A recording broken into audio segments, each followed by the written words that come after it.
I'm looking a little raggedy today because I'm getting a lot of housework done here on Labor Day. But part of what I'm doing, one of my chores or tasks today, is to take a shirt that doesn't fit me and somehow make it fit me. Target has these great new Star Wars shirts, but they're in the young men's department, so they're all athletic fit, and they only go up to a 2X. So I got a 2X and I need a 3X in a regular fit, but I've got a little method that I use to kind of make a shirt work for me, and I'm going to show you that today. Give me a second here and I'll show you a full shot of what I look like in the shirt. Okay, so here's a full shot of me in the shirt. As you can see, it's not doing me any favors in the sleeves. Really tight around the midsection, getting some unflattering roll action here. You can see the my shorts underneath the zipper and all that kind of stuff. So not perfect, a little snug. I also really don't like how tight the neck is, so I'm going to see if I can stretch the fabric a little or work the fabric a little to make it work for me, and I'll show you what the process is that I use. Okay, here's a better shot of the graphic. You can see it's really cute.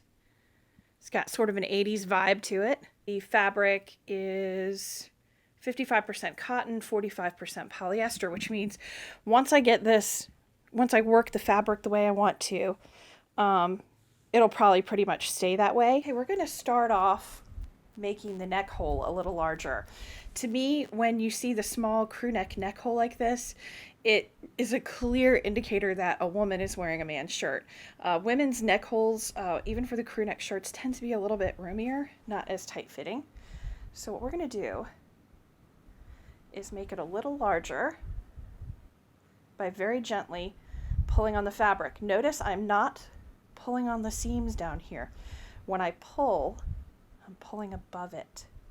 Now, if worse comes to worse and you have a neck hole that will not budge and it's driving you crazy, you can cut the neckline off just above the stitching here. And it won't be, the neckline won't fall apart. And then when you have like a seam in here too, you want to pull in front of that seam and pull behind the seam so that you keep the seam intact. Okay, let's take a look at it and see what it looks like now that we've stretched it out a little bit. Wow, as you can see, that made a huge difference. That opening is much, much larger now in the shirt and will look a little bit more feminine. So the next thing we're going to work on is the sleeves. The sleeves on this shirt are a little short and a little tight. Definitely really, really tight around here. So what I'm going to do with this is the same thing that I did with the neckline. Giving it a good stretch. Being really careful not to overdo it with the seams. Remember to protect that seam there. So that'll widen the armhole a little bit. And then to get the length that you want on the sleeve to be a little longer, you're just going to stretch the fabric down. Notice I'm sort of like taking it and gathering it up as I go down and pulling it across. You don't want to just randomly rip at it. Be a little thoughtful of the process. So that is something I'll do. I'll pull down on the sleeve more like that. I'll repeat everything I did to the sleeve here. I'll repeat widening the sleeve, and I'll also repeat this process a couple of times to make it a little wider here. Just gently pulling the fabric to stretch it. So I'm going to actually take a moment to go through and do that same process to the sleeve a couple of times, and then I'll pull over the other sleeve for you and show you the difference and what a difference it makes just to stretch the fabric a little bit. Okay, as you can see, after just a moment or two of doing a little bit of light stretching on the sleeve, there's a significant difference in the size, maybe about 3/4 of an inch in length and width. So this is fantastic. We'll do this to the other sleeve, and then I'll show you what to do to give you a little bit of more volume around the bottom of the shirt. So for the bottom hem of the shirt, you're going to work it just like you did the neckline and sleeves. You want to be very careful and mindful of your stitches that you don't pop them, but you're going to give it a nice steady stretch like this all the way around. I like to do it 2, sometimes 3 times. And you'll do it the entire hem all the way around, and then move up the shirt, gather the fabric towards you, and start doing the same stretch for width across the front and back of the shirt. I want you to stop though when you're stretching across the top of your shirt. Stop when you get to the graphic. You do not want to stretch the graphic. If you stretch your graphic, it's going to crack. You want to stretch the areas below it, and you can work the areas above it. And if you need to get more stretch in the fabric, or for this area here across the abdomen or across the bust line, you're going to stretch the fabric on the back of the shirt where there isn't a graphic. You can work the living daylights out of this fabric back here. One of the other key things I want to let you know too is after you stretch the width of the shirt across the front, you're going to grab the fabric and start stretching it lengthwise. Don't grab the whole shirt, just like open it up. Put your hand inside of it like that and stretch the length. If you only stretch the width of the shirt, what you're going to do is you're going to make the shirt shrink. It'll be wider, but it'll be shorter. So you do have to work the fabric in both directions, both across and both down, and just be mindful of the graphic, and you should be great. Okay, so I put the shirt back on for you so you can get a better look at it. I don't know if you can see. I'm trying to shoot this so you can see it better, but the neckline is not as tight up here. A little bit looser, a little more room. It's not like choking me to death. And as you can see, it's no longer clinging to my midsection like it was before. It's a tiny bit longer. I mean, actually have it bloused up a little bit, but the shirt's a little bit longer, a couple inches longer, definitely a few inches wider. Definitely has more give and room in the sleeves. Sleeves still aren't my favorite thing. I can still work on those because there's yet another step to this process. The next thing I'm going to do is I'm going to wash the shirt. And then after I wash it, I'm going to gently go through that same process of where I will pull the fabric across the width and then also the length to continue to give it length and give it a little more give in areas where I need it. Probably a little more through here and also the sleeves and the neckline. So I'll show you that process coming up next. Well, it looks like the shirt came out pretty good straight out of the wash. So when I washed it in cold water with other bright colors, and I did it on like a regular cycle, light to regular cycle, and now that I have it damp, I'm taking a look at it, and you notice that neckline that maybe looked a little stretched out before, like you could see the waffling, is no longer there. There's no waffling because when I washed it, maybe it tightened up a little bit, I'm not sure. But that's one of the things that you can expect to happen when you wash the garment. Naturally, the fibers will tighten up a little bit.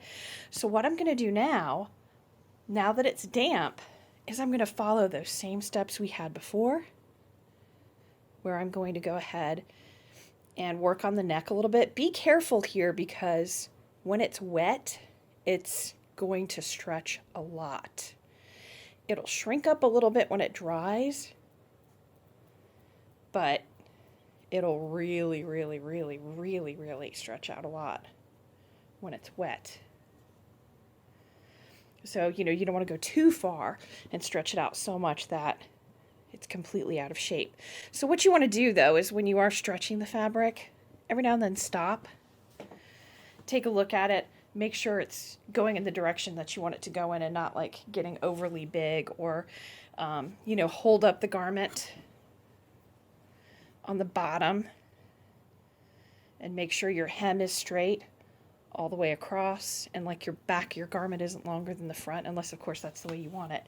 So what I'm going to do is the same thing like I said before, that we did before, where I'm just going to gently pull the fabric out. My issue that I had before was with the sleeves, and I still think the sleeves look kind of small. So I'm going to work on the sleeves a little bit. I'm going to work on the neckline a little bit, and probably the bottom hem or like the center section, the midsection of the shirt, and stretch it out a little bit. And then I'm going to hang it up, and I'll show you how I do that. I have finished stretching my garment, and I think I have it just about the way I want it. So now it's time to hang it up. I have a little tip for you. I use the Joy Mangano huggable hangers. I think you can get them at Target. You can also get them on hsn.com. They're great because they have like a little light flocking on the fabric. It keeps your shirts and tops and even tank tops and things from slipping off. And they're generously sized, so you can, if you're a plus size person, these are great hangers. They're not oversized, but they are big enough to really accommodate your shirts. So one of the things you get sometimes when you're hanging a shirt is where the end of the hanger is, you get like a little point, and then when you go to put the shirt on, this little point of a little poof of fabric sticks out, and it looks a little weird and it doesn't lay flat. Here's a little tip on how to avoid that.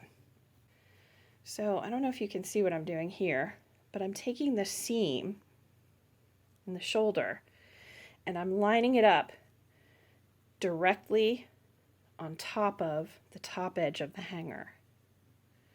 So when you do that, this fabric in the shoulder seam is a little stiffer, and it's not going to get that little pinch that you sometimes get with hangers. But these hangers tend to be better about that anyhow, because they come down on the edges on the bottom a little, so you probably won't have as much of an issue with that. But that's basically what I do. I line it up like that, and I hang it up. So I'm going to hang this up and just let it dry for a day or two and see what it looks like. I'll try it on for you in another day or two, and we'll see what it looks like. If I'm not happy with it, I'll probably dampen it again and do another stretching session and then rehang it. But I'll be back in a couple days to show you how it turned out. Well, here it is, the finished project. As you can see, a little bit looser in the neckline, definitely plenty of room in the bust, a lot more room through the midsection, and a little bit more length. The sleeves have a little more give, a little more room, and in general, it's just a little more comfortable to wear. So normally I would wear a woman's 4 or 5X, and if it has Star Wars on it or Disney on the front of the t-shirt, you know it's going to be 30 to 60 bucks. So $8 for a shirt from the young men's section. That's a 2XL that I stretched into maybe the size of like a 3 or a 4X in a men's size shirt. You can't beat that price, $8. So you're not only stretching the shirt, but you're stretching your budget. And, you know, check out different places like Walmart, check out Target and JCPenney's. In their men's and young men's sections, you're going to find great shirts anywhere from $5 to $15. So much more affordable. And a lot of them are in unisex colors, like this aqua, there's pinks, there's purples, there's Little Mermaid, there's all different princesses. Check it out, don't rule it out, and you can save a lot of money. So go ahead and try this yourself. It's worth the investment of just a few dollars and a few minutes of your time.